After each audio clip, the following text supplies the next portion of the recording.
Fatani klarifikasi ke Panwasli pasca dilaporkan oleh seorang warga karena diduga rangkap jabatan di salah satu BUMD di Aceh Utara. Calon wali kota Lok Sumawe nomor urut 4 ini datang didampingi ketua tim pemenangan Tajuddin Nur dan anggota DPRK terpilih dari Partai Golkar.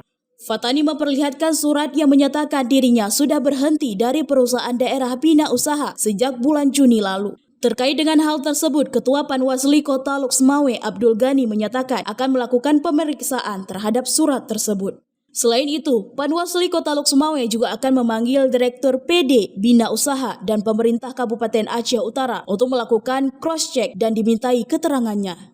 Sampai hari ini kita sudah bekerja melakukan kajian secara maraton dan juga telah memanggil untuk meminta klarifikasi daripada terlapor yaitu Haji Fatani, calon wali kota nomor 4. Yang bersangkutan sudah mengklarifikasi dan menyerahkan kepada kita surat pengunduran diri.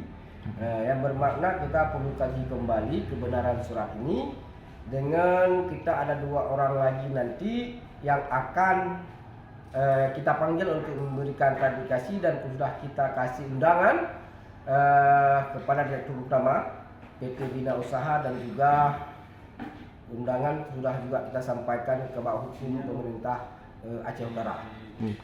Setelah itu baru kita kaji kembali bagaimana sejauh mana kebenaran daripada laporan ini. Dari Lok Sumawe, Denny Muktadi melaporkan untuk Puja TV.